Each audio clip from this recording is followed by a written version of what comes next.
I suspect that the most vocal elements of the left, and I don't mean every single person who sympathizes with left-wing views, let me make that very clear. I'm talking about the organized left, the most vocal elements of our left, and the left in the form of Momentum, who have taken over the Labour Party under Jeremy Corbyn. My view is that that left, today's active organized left, is no longer liberal. What do I mean by that? Well, let's look at a few things that I don't consider to be liberal. Let's look at censorship. Let's look at being post-factual.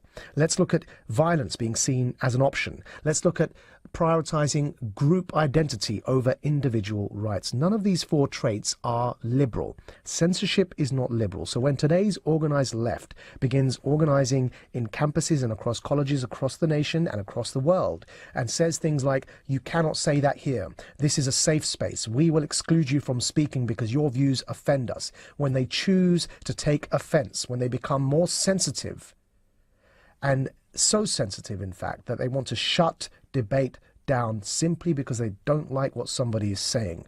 That's not a liberal approach. A liberal will always prioritize free speech over offense. What about being post-factual? Well, I remember, and I hope many of you remember, at the beginning of this year, the way in which mass sex attacks were reported in the German city of Cologne. And what was known then as the liberal press actively conspired to cover up that news. Facts were known and they were not reported because they didn't want to be accused of being racist. The German state television station had to come out and openly apologize days later when they realized that this story was not one that they could cover up.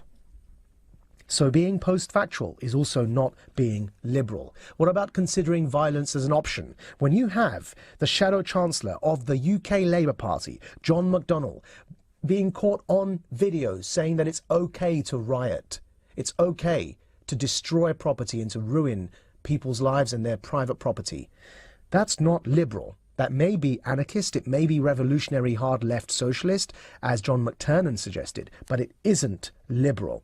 When people are prioritizing group identity over individual rights, saying things like kill all white men, saying things like black people can't be racist because racism is about power and only white men have power.